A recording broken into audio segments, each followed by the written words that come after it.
Feno fifaliana ny fo afaka mifanatitava aminao indray a tonga soa atao anatin'ny fandaharana ary raisinao fifaliana sy tombontsoa ihany koa ny manana ny pasteur Leparadina Fanera iaraka manohy ilay dia lavitrezaka iarahantsika dia ho an'ny kanana. Miarabanao tonga soa indray ary pasteur manasa anao avy hatrany hiditra atao anatin'ny fandaharantsika. Miarabanao namana dinao ary faly tafahoana sy tafaraka amintsika mandrakariva amin'ny alalan'izao fandiniana ny ten'Andriamanitra izao ary manona ny fiadanany tompo amintsika tsirairay avy.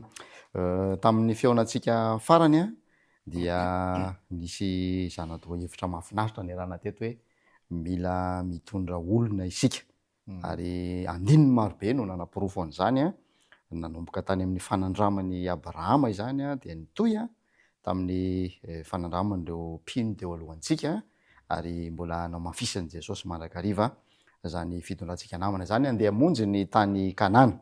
Androany ary tsika anana zana-doa hevitra vaovao indray a inona indray no arositsika ho an'ny mpanaraka ny fandaharana pasteur? Ina ary araka izay famitianana nataonao teo izay namana dinao dia tena marina mihitsy ary tena mila hamafisina zany hoe rehefa mizotra makany amin'ilay Kanana zany dia mila mitondra olona. Tsy mandeha rery. Tsy mandeha rery ianao. Zany hoe amin'izao andro iainantsika izao zany mizotra ho any amin'ny Kanana lanitra isika. Any an-danitra anie zany, any amin'ilay fanjakanan'Andriamanitra hozy izy. Fa mila mitondra olona kay ianao makany fa tsy hoe samy mamonjy ny tenany. Araka ny fomba fiteny mahazatra hoe samy mamonjy ny tenany fa mila mitondra olona izay nataon'i Abrahama ary nataony zanak'Israely ihany koa. Zanak'Israely Mosesy moa zany dia niteny mihitsy hoe rehefa nanontany Farao hoe iza avy no andeha hialo Egipta zany ho any amin'ny tany Kanana, iza avy no andeha hozy izy Farao, dia nazava ny vahateny Mosesy ny tanora, ny antitra, ny zanakay lahy, ny zanakay vavy ary ny fananana ny ondry amanosinay sy ny tsy misy avela na dia nikitro ny aza. Nisan'izay toko sy andin'izay no vakintsika tamin'ny fandarana farany dia hoentinay avokoa hozy izy Mosesy. Ary rehefa tonga teto an-tany indray Jesosy dia mbola namafisin'i Jesosy ihany koa zay ino msi zany zay fahamarinana izay dia araka ilay vavaka nataon'i Jesosy amin'ilay Jaona 7:20 hoe tiako mba ho any amiko any amin'izay toerako reo zay nomenao ahy. Tiako mba ho any amiko reto zay nomenao ahy reto hozy izy Jesosy.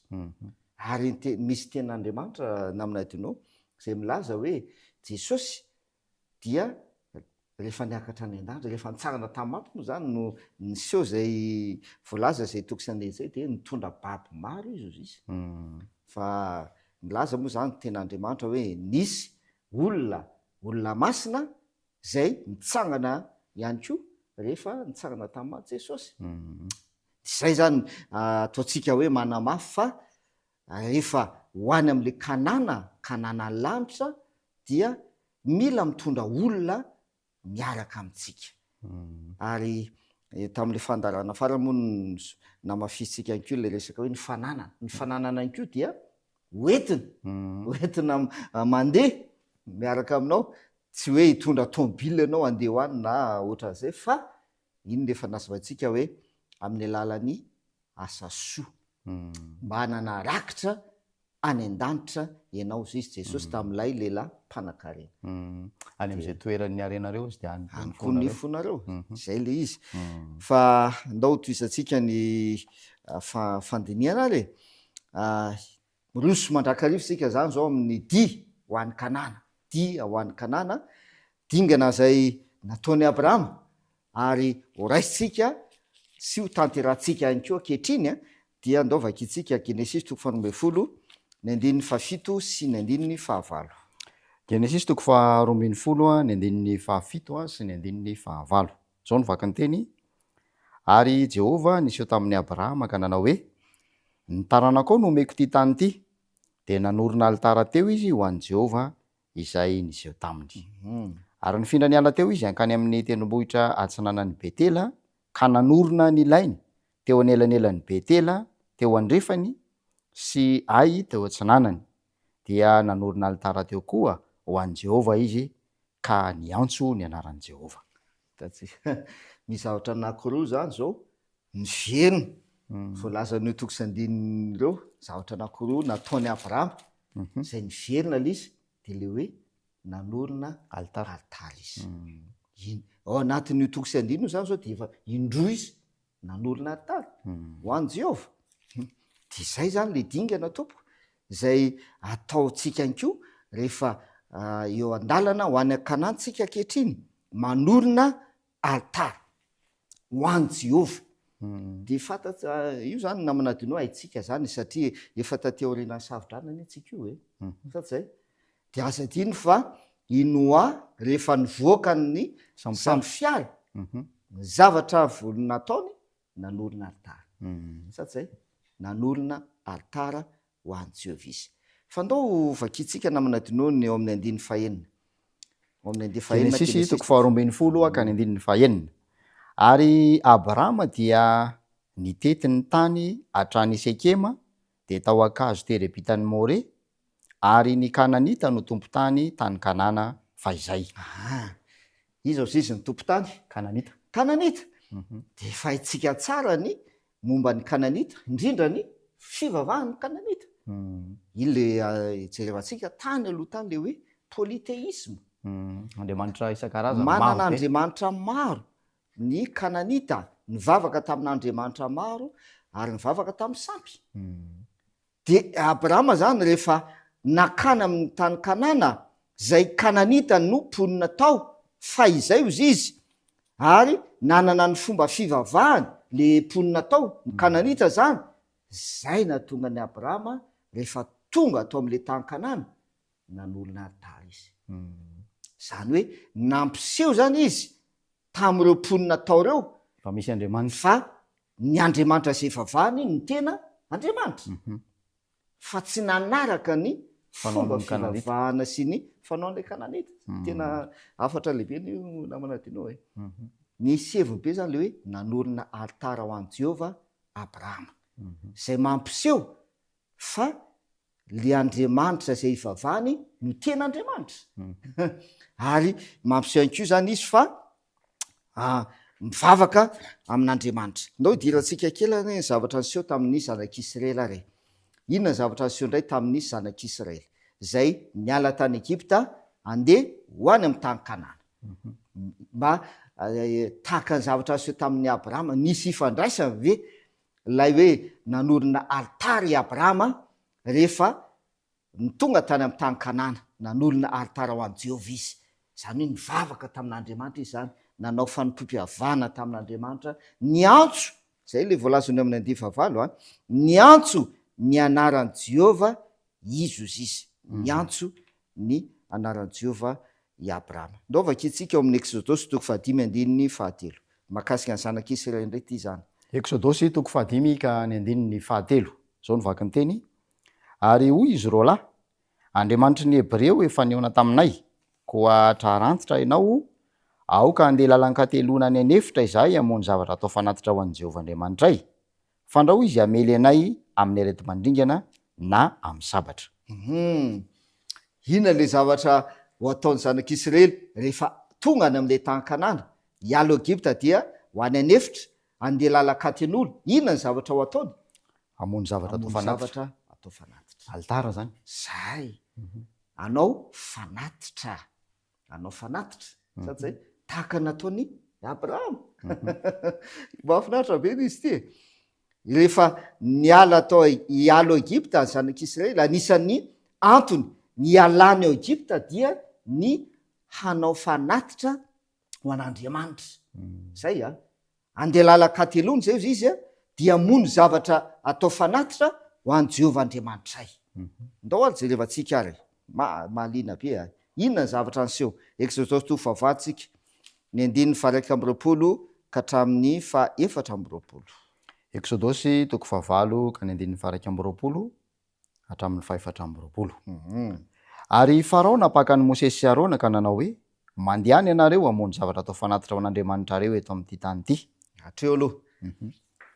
Teny Mosesy mazava andeha lalan-katelony zay hialo Egypta dia andeha lalana telo andro lalaka telona any anefitra anao fanatitra anao fanatitra amony zavatra atao fanatitra anangana altara dia hanao fanatitra ho any Jehova hivavaka amin'ilay Andriamanitra sy Abrahama io zay le izy andriamanitra ny hebreo hay Andriamanitry ny hebreo dia hanao altara ho an'lay Andriamanitra hiantso ny anaran'Andriamanitra any anefitra zay le izy mialo Egipta dia andeha lalana atelona dia hanao fanatitra anangana altara ho an'i Jehova any anefitra inona nefa ny valiteny Farao eto sisy Farao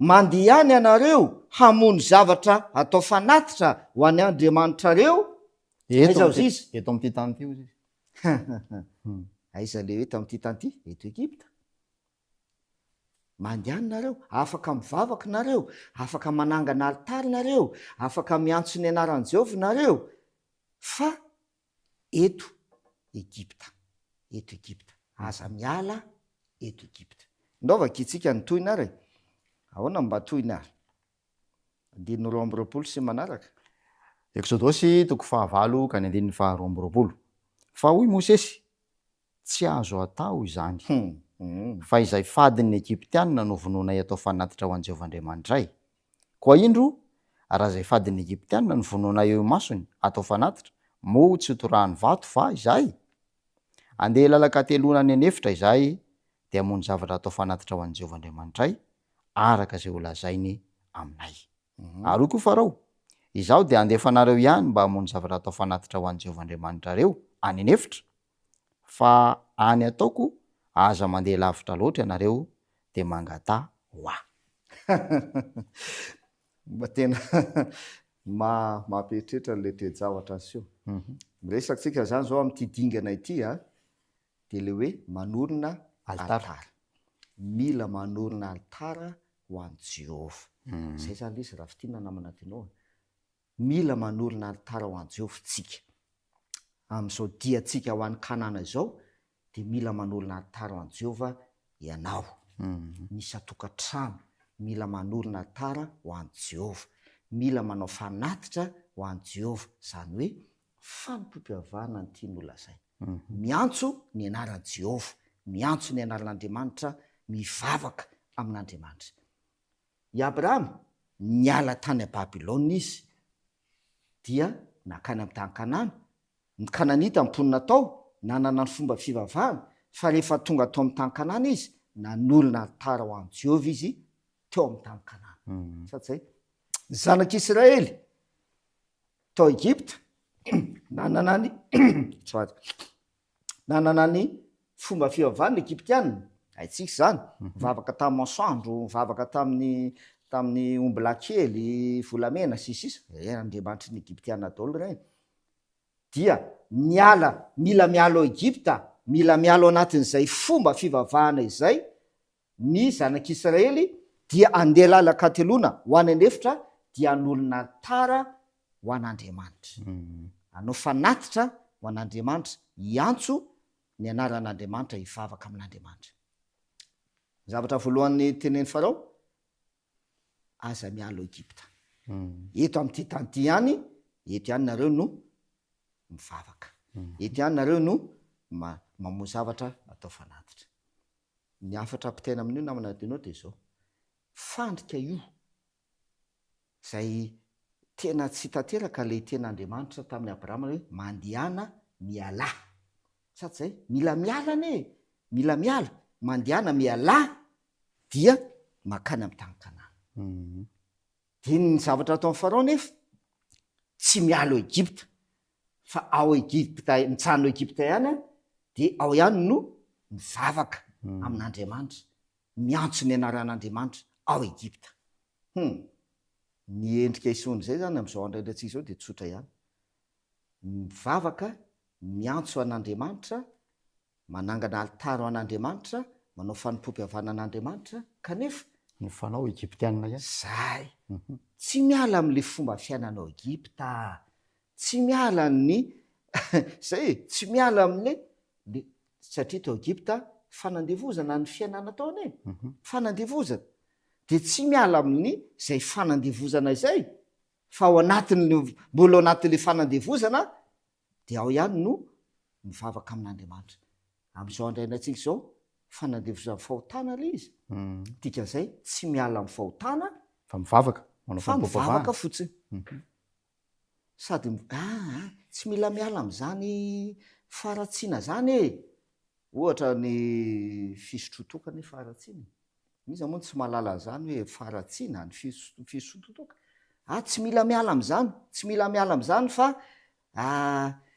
afaka mivavaka foana zay le teny farao hoe eto am'ty tany ty mamino zavatra atao fan'andriamanitra reo eto am'ty tany ty betsaka tafalatsako anatin'io namanadinao eny fa anatin'ny kristianina azy tafalatsako anatin'izany anko hoe makany am-piangonana ihany makany am-piangonana ihany ane isan-kerinandro zay le hoe mamono zavatra atao fanatitra ho an' Jehovah ihany manangana altara ihany fa tsy miala mifanao ratsy ao Egypte tsy miala amin'ny faratsiana tsy miala amin'ny fahotana zay iananao de ny valy teny faharoany me farao indray de zao andefanareo ihany aho zisy zay le izy andiny fevatra amby roapolo andefanareo ihany afaka miala ihany nareo zany ato Egypte de mandehana any anefitra hamono zavatra atao fanatitra ho an' Jehovah Andriamanitra reo fa zao ny zavatra mba hangatahako izy farao aza mandeha lavitra dia mivavah mangataha oa ino moa tiany olasaina am'zany rehefa tonga any nareo ka hivavaka am'le Andriamanitra reo de mba tsarovy zay le izy zay le tiany hoe mangataha oa inona moa maharatsy an'izay pasteur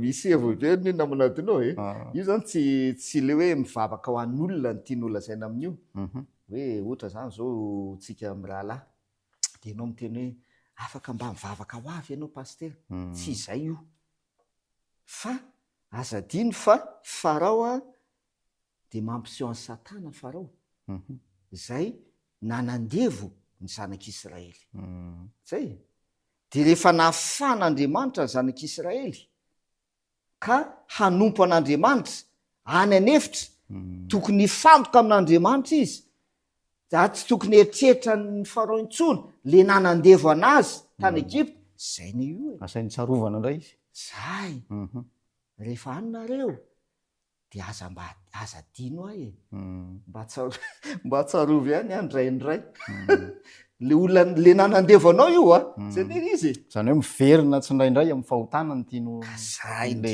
ten'Andriamanitra zay indrindra fa tsy le hoe mitondram-bavaka tsy zay ny io tsika de mila ten'Andriamanitra raha milazana am' Jakoba iny mifampivavady ao sitrana tsy zay zany le tiany farao tenenina fa le hoe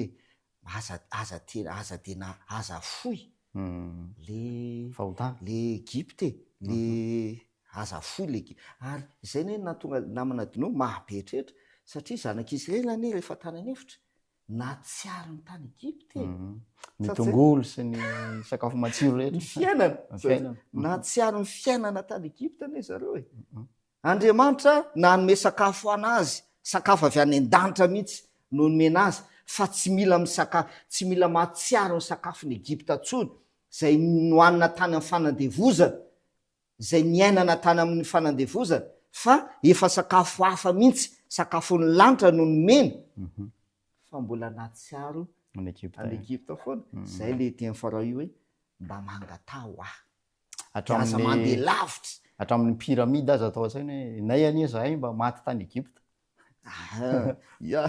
mahafinaritra le izy fa zao ndao toizantsika le hoe manolona altara zany ka zao dingana zay atao zany tompoko amin'le dia ho an'ny Kanana de mila manolona altara ho an'Andriamanitra miantso ny anaran'Andriamanitra zany hoe manao fanompo-piavahana ho an'Andriamanitra raha mijentsika naminadinao any amin'ny Genesis 4 Kaina sy Abela tsy lavitra ny famoronana dia nanolona altara ny izy mirahalahy sady zay nanolona altara de nanao fanatitra fa rehefa nanao fanatitra izy mirahalahy tompoko haitsika zany tantara zany ny anankiray nankasitran'Andriamanitra ilay fanompoam-pihavana natao, ny anankiray tsy nankasitran'Andriamanitra samy nanao alitara de samy nanao fanatitra.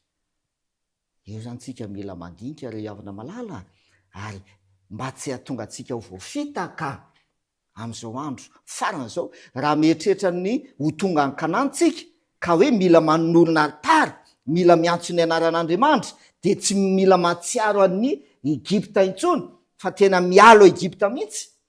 De aza tia indray zavatra niseho tamin'ny Kaina sy Abely fa misy fanatitra ankasitran'Andriamanitra ary misy fanatitra tsy ankasitran'Andriamanitra.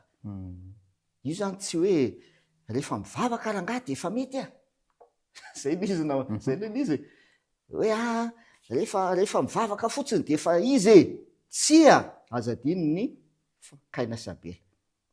Samy nanangana alitara izy, samy nanao fanatitra izy, fa ny ray nankasitrahana, ny ray tsy nankasitrahana. Inona no tiany holazaina amin'izay? Matio 7 milaza azy namana tianao. Matio 7:1-20 mamaly an'izay. Ahoana izy izy? Matio 7:1-20 ka 1:20.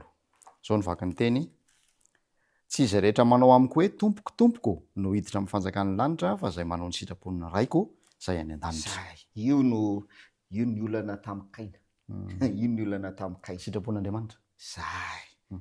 Tsy izay rehetra manao amiko hoe tompoko tompoko, tsy izay rehetra miantso ny anaran'Andriamanitra, tsy izay rehetra manangana alitara, tsy izay rehetra manao fanatitra no hiditra amin'ny fanjakan'ny lanitra, fa izay manao ny sitrapon'ny ray zay any an-danitra. Kaina tompoko tsy nanao ny sitrapon'Andriamanitra, na de nanangana alitara azy izy, na de nanao fanatitra azy izy, tsy sitrapon'Andriamanitra le zavatra nataony. Zay no nahatonga azy tsy nankasitrahan'Andriamanitra. Zay zany io namana teno. Rehefa anangana alitara zany tsika, rehefa hivavaka amin'Andriamanitra tsika, ny zavatra voalohany ary ny zavatra lehibe indrindra mila fatahantsika de hoe inona ny sitrapon'Andriamanitra. Araka ny sitrapon'Andriamanitra ve izao alitara zay atsangako zao? Fivavahana io. Zay tsy zay le fivavahana io. Araka ny sitrapon'Andriamanitra ve izao fivavahana zay ataoko zao?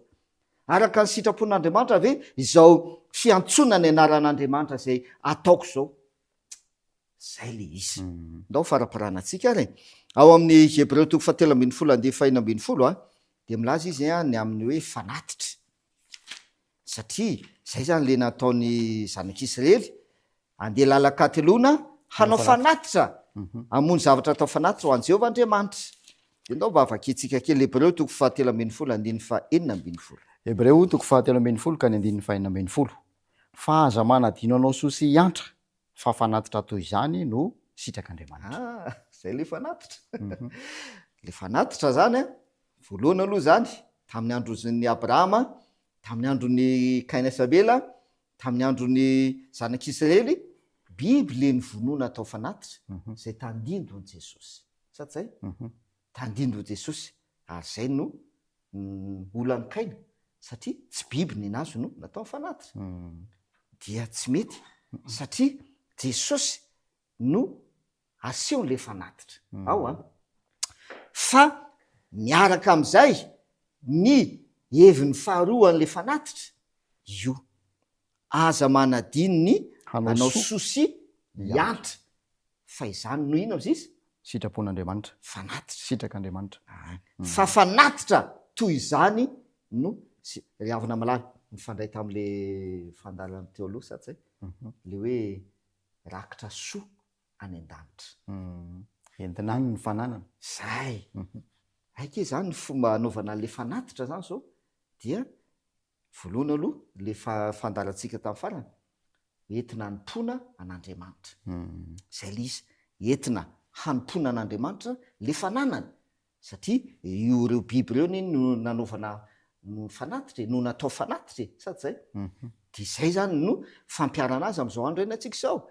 Ny fananana zay nomen'Andriamanitra anao dia entina hanompoana an'Andriamanitra. Fa miaraka amin'izay koa atao fanatitra le izy, atao fanatitra de ahoana le anaovana azy fanatitra, aza manadino ny anao soa sy antra iantra fa fanatitra toy izany no sitrak'Andriamanitra. Ndao faranantsika le izy namana dinoa Romana 12:20 no vakitsika de vakitsika amin'ny dikateny iombonana na baiboly diema zany. Romanina 12:20 ka ny andininy faharoa. Romanina 12:20 de zao ny voalaza ao amin'ny andininy faharoa andininy voalohany andininy voalohany ary havana satria efa nanehoan'Andriamanitra ny hatsaram-pony isika de manainga anareo aho mba samy hanolotra ny tenanareo hosorona velona voatokana ao an'Andriamanitra sady angasitrahany, izany no fanompoam-pivavahana tokony ataonareo. Zay fanompoam-pivavahana ao siza ato amin'le baiboly dikateny protestanta izy de fanompom-panahy fa mahafinaritra be ao ny baiboly diema fanompoam-pivavahana zay ankasitrahana sitrak'Andriamanitra. Dina le fanompoam-pivavahana sitrak'Andriamanitra aoka ao atolotra hoe nino sisa hosorona velona izy hosorona velona voatokana ho an'Andriamanitra ho an'Andriamanitra ny tena nareo zany aoka ho atolotra hosorona velona ho fanatitra velona moa no lazaina amin'ny dikateny protestanta fanatitra velona masina fanompoam-pivavahana zay le manangana aritara namana le manangana aritara zany tsy resaka hoe materialy fotsiny le izy tsy fombafomba fotsiny ihany koa hoe andao tsika anangana alitara eto amin'ny fianakaviana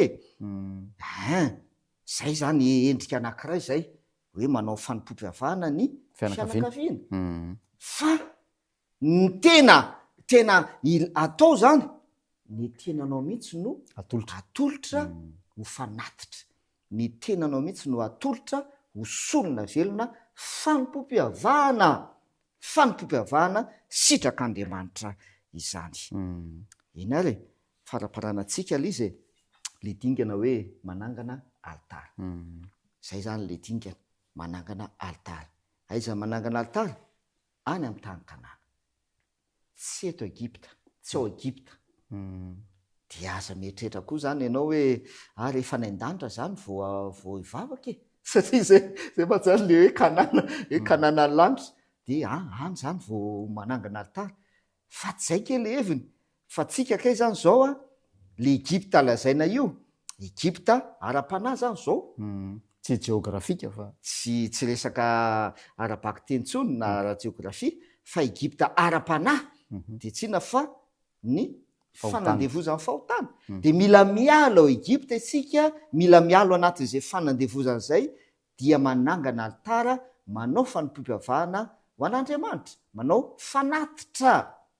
De le fanatitra zanak'ondry Jesosy ary asa soa zay le Hebreo 13:20 fa fanatitra toy izany sitrak'Andriamanitra asa manadino ny hanao soa sy hiantra.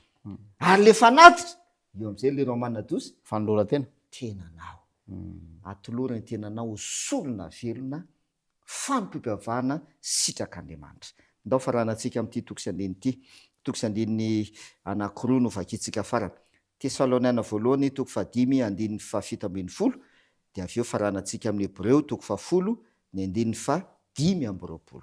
Tesaloniana voalohany 5:5 ny andininy 7:20.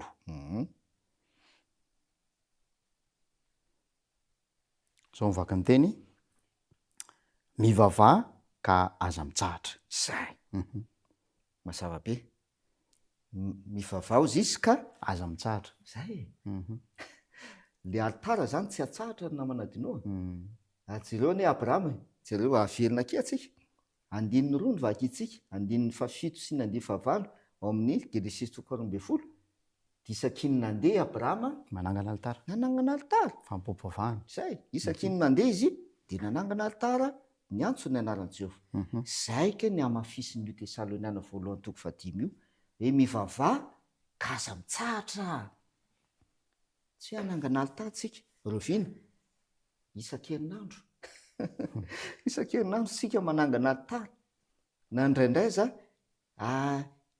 isa-taona indray mandeha isa-taona ohatra zany dino midika zany indray mandeha isa-taona ve zany ianao mivavaka misy manao zany hoe rehefa tonga ny vanim-potoana lehibe anankiray vanim-potoana lehibe anankiray isa-taona io zay vao miditra any am-piangonana zay zany vao anangana tany ry havana malala mivavah kaza mitsahatra aoka hitsangana mandrakariva ny altary zay zany ao atokantrano ary azadino lereo manina dozy ny tenanao dia atolory ho fanatitra fanompoam-pivavahana isan'andro de isan'andro zany ny tenanao de tokony atao atolotra ho fanatitra sorona velonao zay zany de zay ny tena afatra namana dino de ny tenanao zany isan'andro de tokony atolotrao ho an'Andriamanitra zay isan'andro fa tsy hoe isan-kerinandro ndao faranantsika amin'le Hébreu toko 10